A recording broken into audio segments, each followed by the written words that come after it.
시청자 여러분 안녕하십니까? 이어서 광주 전남권 뉴스는 세월호 참사 3주기 특집 뉴스데스크로 전해드립니다. 3년 전 오늘 세월호 참사가 발생해 304명을 우리 곁에서 떠나보내야 했습니다. 진도 팽목항과 목포 신항에는 하루 종일 추모 물결이 이어졌는데요. 팽목항에 나가 있는 취재 기자 연결해 보겠습니다. 김양훈 기자, 오늘 추모객들이 팽목항을 방문했죠? 네, 그렇습니다. 세월호 참사가 발생한 지 오늘로 꼭 3년째 되는 날입니다. 저는 3년 전 4월 16일 저는 이곳 진도 팽목항에 취재를 나와 있었는데요. 그날의 아픔과 그리고 슬픔이 아직도 뚜렷하게 기억이 납니다. 진도 팽목항은 가족을 잃은 슬픔의 항구가 되어버렸는데요. 오늘 하루 종일 진도 팽목항에는 추모객들의 발길이 이어졌습니다. 미수습자 가족들이 떠난 항구지만 곳곳에 남겨진 흔적들은 추모객들의 눈시울을 붉히게 만들었습니다. 또 노란 리본을 가슴에 단 추모객들은 방파제를 걸으며 3년 전 그날의 아픔을 다시 기억했습니다. 오늘 진도 팽목항에서는 세월호 3주기 추모 행사가 열렸는데요. 304개의 노란 풍선을 하늘로 날려보내며 세월호 희생자들을 추모했습니다. 또 9명의 미수습자가 하루속히 가족들의 품으로 돌아오기를 모두가 간절히 기원했습니다. 3년 전에도 그랬지만 하늘도 슬펐던지 오늘 또 팽목항에는 짙은 안개가 끼었습니다. 팽목항뿐만 아니라 광주 전남 곳곳에서도 추모 물결이 이어졌는데요. 특히 목포 신항에는 전국에서 온 추모객들의 발길이 하루 종일 끊이지 않았습니다. 노란 리본이 달린 철조망 앞에서 세월호를 바라보거나 미수습자의 사진 앞에서 눈물을 흘리기도 했습니다. 세월호는 무트로 인양됐지만 우리에겐 아직도 진실 인양이라는 과제가 남아 있습니다. 또 미수습자들이 하루빨리 가족 품으로 돌아오기를 우리 모두는 간절히 바라고 있습니다. 지금까지 진도 팽목항에서 MBC 뉴스 김양훈입니다. 새삼스럽지만 역사를 잊으면 그 역사가 또다시 반복된다는 그 이야기를 해봅니다. 세월호 참사의 지독한 슬픔에서 우리는 무엇을 기억하고 있습니까? 양현승 기자입니다. 충남 장곡사 대웅전의 감로탱입니다. 죽은 영혼들의 해탈을 바라며 생전 살던 세상 등을 표현한 불교 그림입니다. 세월호 참사가 삼풍백화점과 성수대교 붕괴 사고, 5.18 민주항쟁, 위안부 소녀상 등 슬픔과 희생으로 점철된 시국 사건들과 함께 그려져 있습니다. 9년대를 살아가면서 우리에게 국민들에게 큰 상처를 주었던 그런 사건들을 한 12장면으로 압축을 해서 묘사를 해봤습니다. 생태 같은 아이를 잃은 엄마들은 연극 무대에 섰습니다. 배우가 꿈이었던 아이의 꿈을 대신하기 위해, 안전한 사회의 중요성을 알리기 위해 사회를 구성하는 가장 작은 단위, 가족의 소중함을 이야기하기 위해서입니다. 조심스럽지만 희망을 이야기하는 게 세월호 참사가 남긴 슬픔의 가치라고 믿고 있습니다. 입장이 바뀌어야 되는데 제가 관객석에 있고 우리 예진이가 무대에 있어야 되는데 이 좋은 느낌을 우리 예진이는 해보질 못하고 간 것 같아서 마음이 너무 많이 아파요. 슬픔으로 그려낸 미술작품. 일상에 몸담을 수밖에 없는 많은 이들 손목과 가슴에 채워진 노란 리본. 숨막히는 슬픔과 고통 위에서 쓰여지는 서정시들이 암울한 시대의 야만의 논리와 싸우고 있습니다. MBC 뉴스 양혜승입니다. 세월호 참사는 때때로 분열의 도구로 쓰이면서 아픔을 더했습니다. 가족을 잃은 슬픔을 이념으로 색칠했고 진실을 갈구하는 것을 시비거리로 삼았습니다. 김진선 기자입니다. 가슴을 파고드는 막말. 참사를 교통사고에 비유했고 세월호 희생자들을 노숙자로 폄하했습니다. 돈 문제를 들먹이며 세월호 희생자 가족들의 절박함을 왜곡했고 돈이 많이 든다며 선체를 인양하지 말라고도 했습니다. 원망스러웠고요. 내가 너무 이렇게 무지하게 살아서 내 아이를 이렇게 잃고도 나는 너무나 힘이 없는 엄마구나.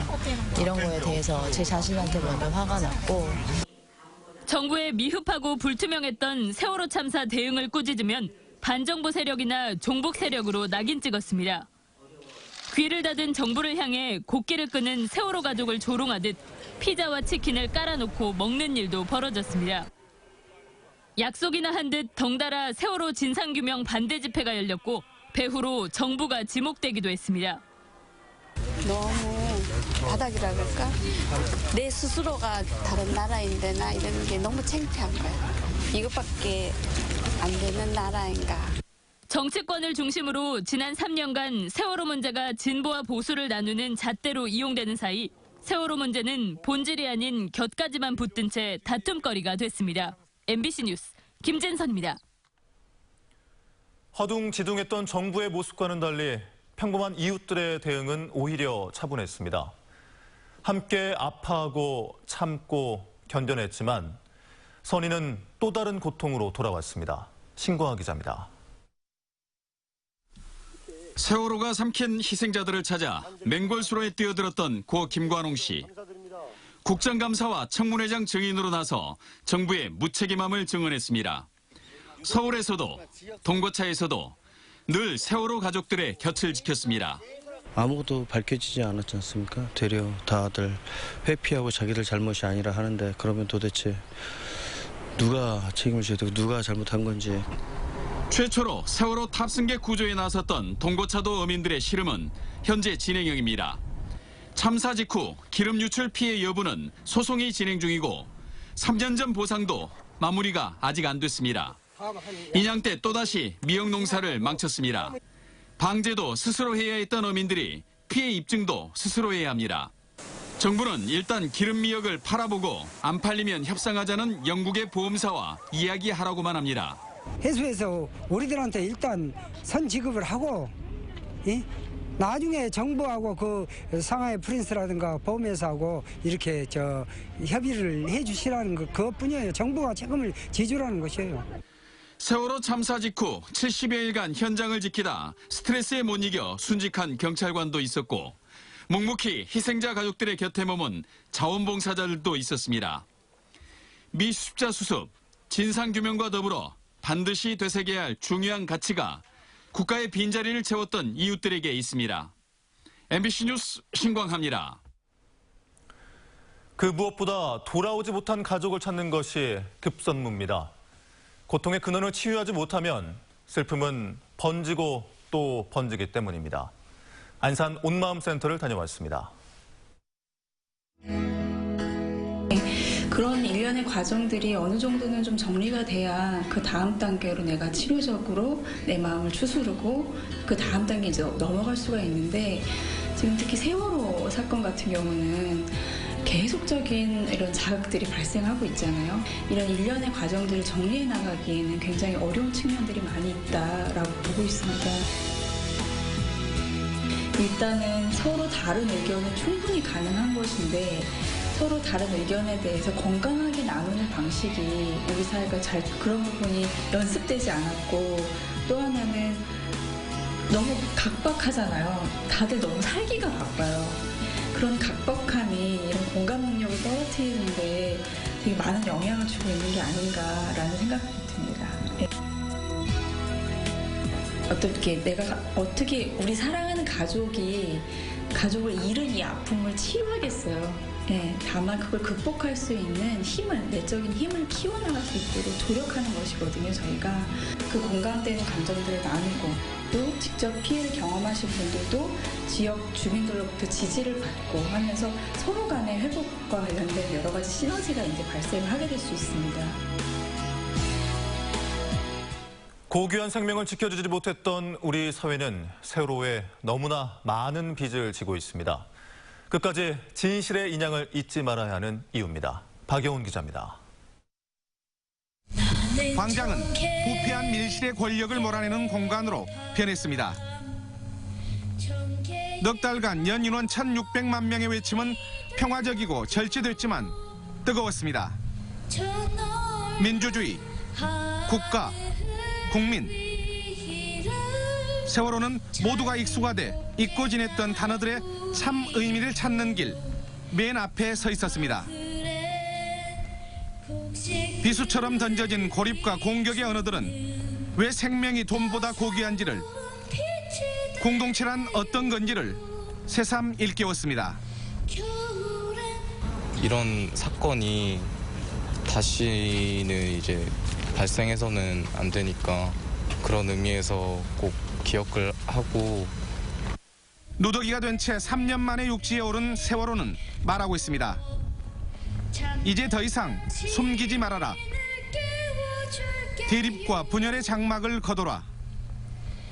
아직도 찾지 못한 9명을 가족 품으로 돌려보내고 진실을 인양할 수 있겠냐고 묻고 있습니다.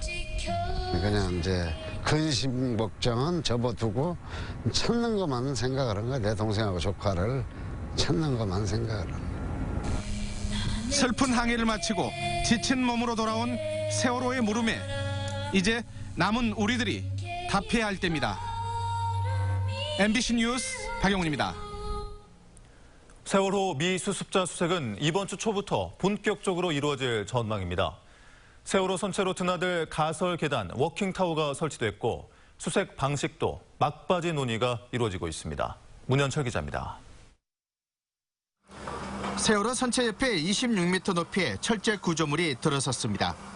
옆으로 누운 채 22m, 아파트 9층 높이에 이르는 선체 상부에 작업자들이 진입하고 내부 물품을 반출하는 데 쓰이게 됩니다. 선체 우현 가운데 접근이 가능한 곳에는 통로형 발판과 안전 난간 설치 작업도 진행 중입니다. 선체 수색은 수직으로 진입하는 방식과 선수와 선미 좌연 아래쪽을 통해 진입하는 방식이 고려되고 있습니다. 구체적인 방식과 중점 수색 장소가 오는 18일쯤 결정되면 19일부터 본격적인 수색 작업이 이루어질 예정입니다. 국방부 유해 발굴단도 이번 주 투입될 것으로 보입니다. 국방부에서 그런 국민적인 연망을 잘 알고 있고 그래서 적극적으로 수용하겠다 그런 입장을 통보받았습니다. 한편 세월호 침몰 해역 수중 수색에서는 별다른 유류품이 발견되지 않았습니다.